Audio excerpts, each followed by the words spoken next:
কৃষির সকল খবরাখবর জানতে এগ্রো 36 এর সাথেই থাকুন।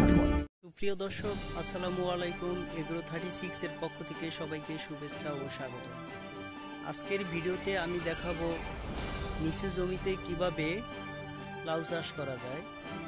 তার জন্য আমি এসেছি কালকিনি থানার পূর্বেনাথনগর ইউনিয়নের মোহরদিচর গ্রামে।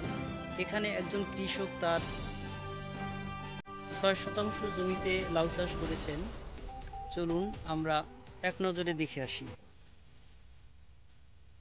দর্শক, আপনারা দেখতে পাচ্ছেন জমির প্রস্থ বরাবর 3টা সারি করা হয়েছে এবং প্রতি সারিতে 3টি করে মাদা করা হয়েছে।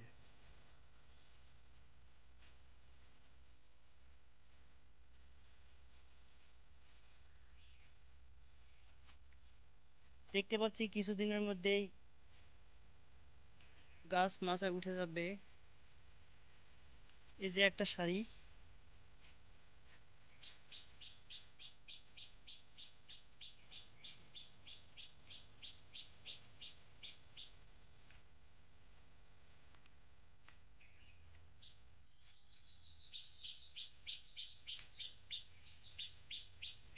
এবং জমির মাঝখানে বিছলা বানানো হয়েছে। কিছুদিন পরে বিছলা থেকে ধান লাগানো হবে। এই যে একটা সারি,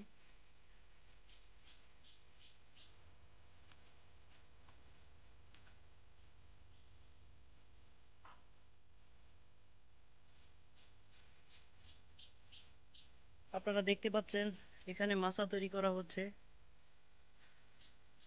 আসসালামু আলাইকুম কাকা, ভালো আছেন? ওয়ালাইকুম সালাম, ভালো আছি। তা কি করতেছেন? লাউ গাছের মাছা করতেছি। ও আচ্ছা, তো এখানে মনে হইতেছে একটু নিচু, পানি ওঠার সম্ভাবনা আছে কিনা? না না, পানি উঠবে না। তাই? হুম, উঁচু জায়গা তো পানি উঠবে না। তারপরে তো যে জায়গাটা, হ্যাঁ। জারটা তো ইসের উপরে দেওয়া, মাটির উপরে দেওয়া, উঁচা করে মাটিতে দিয়ে এরপর জারটা বসানো হয়েছে। ও আচ্ছা, গুড আইডিয়া।